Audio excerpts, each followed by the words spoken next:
बहुत समय पहले की बात है। भगवान बुद्ध अक्सर अपने शिष्यों को शिक्षा प्रदान किया करते थे। एक दिन प्रातःकाल बहुत से भिक्षुक उनका प्रवचन सुनने के लिए बैठे थे। बुद्ध समय पर सभा में पहुंचे, पर आज शिष्य उन्हें देखकर चकित थे, क्योंकि आज पहली बार वे अपने हाथों में कुछ लेकर आए थे। करीब आने पर शिष्यों ने देखा कि उनके हाथ में एक रस्सी थी। भगवान बुद्ध ने आसन ग्रहण किया और बिना कुछ कहे रस्सी में गांठें लगाने लगे। वहां उपस्थित सभी लोग यह देख सोच रहे थे कि अब भगवान बुद्ध आगे क्या करेंगे। तभी भगवान बुद्ध ने सभी से एक प्रश्न किया, मैंने इस रस्सी में 3 गांठें लगा दी हैं। अब मैं आपसे ये जानना चाहता हूँ कि क्या यह वही रस्सी है जो गांठें लगाने से पूर्व थी। एक शिष्य ने उत्तर में कहा, गुरुजी, इसका उत्तर देना थोड़ा कठिन है।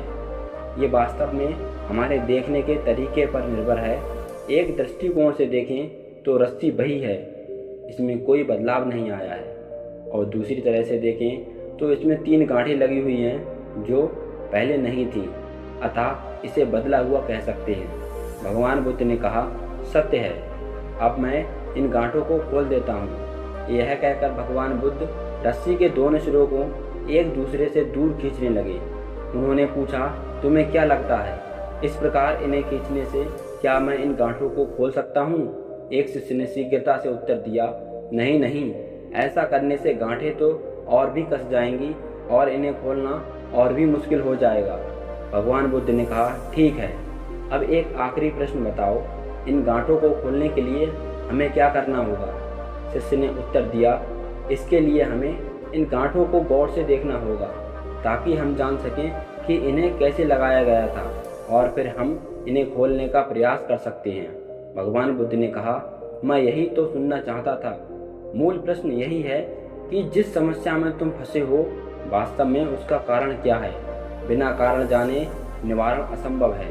मैं देखता हूँ कि अधिकतर लोग बिना कारण जाने ही निवारण करना चाहते हैं।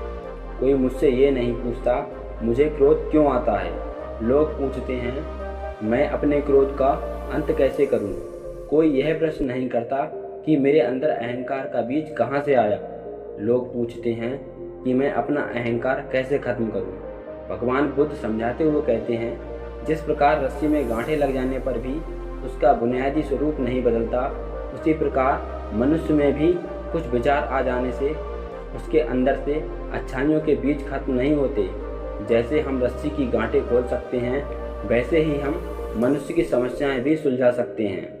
इस बात को समझो कि जीवन है तो समस्याएं भी होंगी, और समस्याएं हैं तो समाधान भी होगा।